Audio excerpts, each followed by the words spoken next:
Assalamualaikum warahmatullahi wabarakatuh. Saya Dita Nova Iza, NIM 30318026 dari D3 Farmasi kelas A. Ingin menjelaskan tentang praformulasi sediaan solida. Praformulasi dari kata pre yang artinya sebelum dan formulasi yang memiliki arti perumusan atau penyusunan. Di bidang farmasi, praformulasi dapat diartikan sebagai langkah awal yang dilakukan ketika akan membuat formula suatu obat atau langkah awal dalam proses pembuatan sediaan farmasi dengan mengumpulkan keterangan-keterangan dasar tentang sifat kimia, fisika dari zat aktif, dan bila dikombinasikan dengan zat atau bahan tambahan menjadi suatu sediaan farmasi yang stabil, efektif, dan aman. Tujuan dari praformulasi. Praformulasi memiliki tujuan menghasilkan produk akhir berupa farmasi yang stabil, berkhasiat, aman, nyaman, dan ketika digunakan dapat bermanfaat.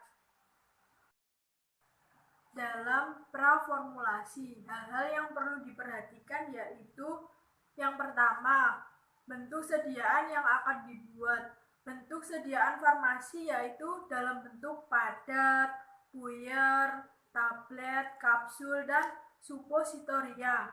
Yang kedua, pemilihan bentuk sediaan obat tergantung pada sifat kimia, fisika, zat aktif yang digunakan, yakni kelarutan, ukuran partikel, sifat higroskopis, reaksi-reaksi kimia, dan lain-lain.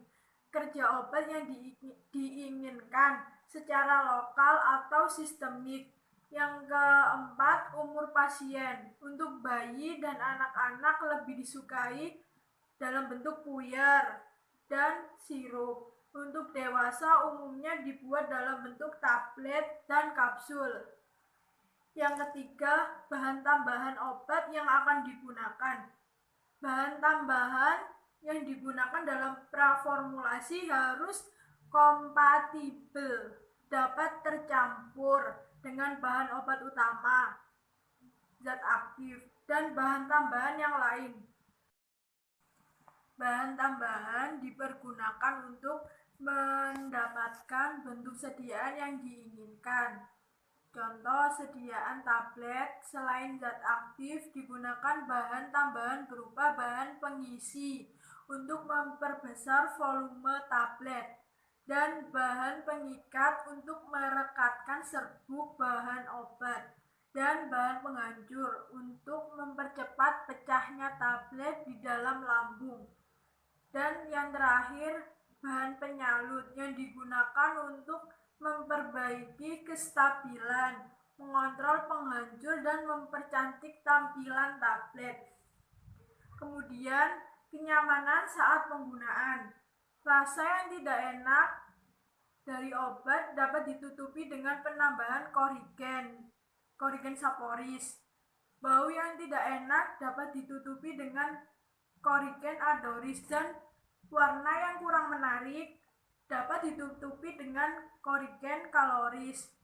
Kenyamanan saat digunakan penting diperhatikan karena akan mempengaruhi kepatuhan si pemakai obat.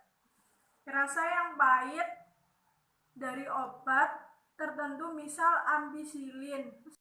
Dan yang kelima, kestabilan sediaan obat.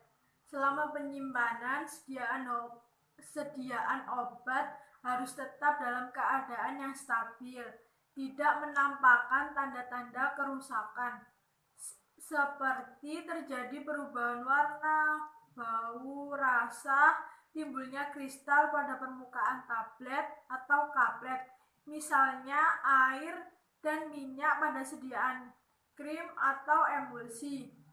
Yang keenam, khasiat obat.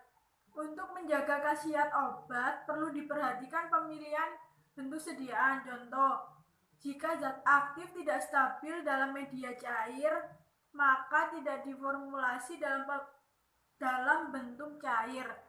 Bahan-bahan tambahan yang digunakan tidak boleh mengurangi khasiat zat aktifnya.